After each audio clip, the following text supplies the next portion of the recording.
All your bad dreams, little one will melt just like... Hi, welcome to B107 in the National Gallery of Canada's Canadian Art Permanent Collection Spaces. This installation is based on 12 objects from the Canadian Permanent Collection, all works from the 1960s and 70s, and the core underlying denominator of all the works is the works use plastic in their composition. I'm standing next to Party Time by Pierre from 1972. This piece is important to the collection and to Canadian art history because for the first time, a Canadian artist was really exploring making serigraphs onto a surface that wasn't paper.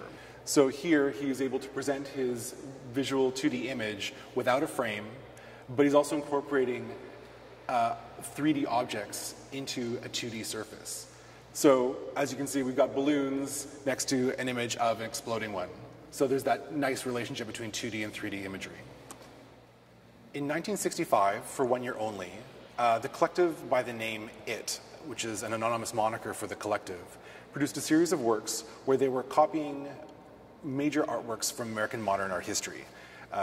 This piece behind me, called Bagged Rothko, follows the shape, dimension, and color palette as the original Mark Rothko painting, but obviously they tweaked it a bit and used inflatable vinyl.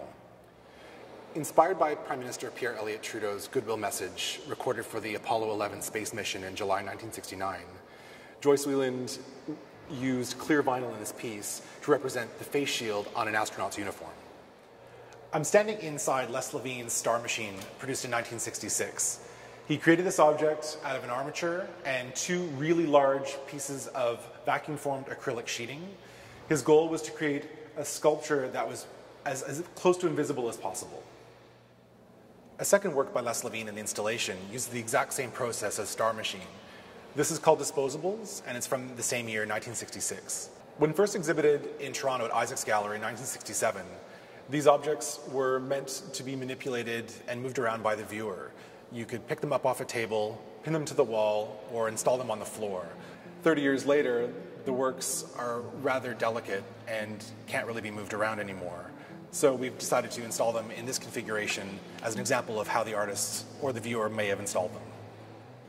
From soft vinyl to hard acrylic, these objects in this installation were made by artists from across the country.